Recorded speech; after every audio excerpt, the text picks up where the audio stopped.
தூக்கம் கெட்டு கெட்டு துடிக்கும் முல்லை மொட்டு தேக்கு மர தேகம் தொட்டு தேடி வந்து தானம் தட்டு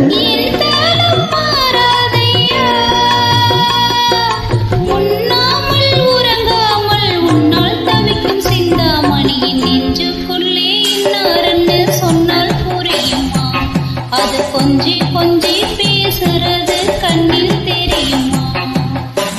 உலகே அடிஞ்சாலும் முன்னுருவம் அடியாது, உயிரே பிரிஞ்சாலும் உறவேதும் பிரியாது.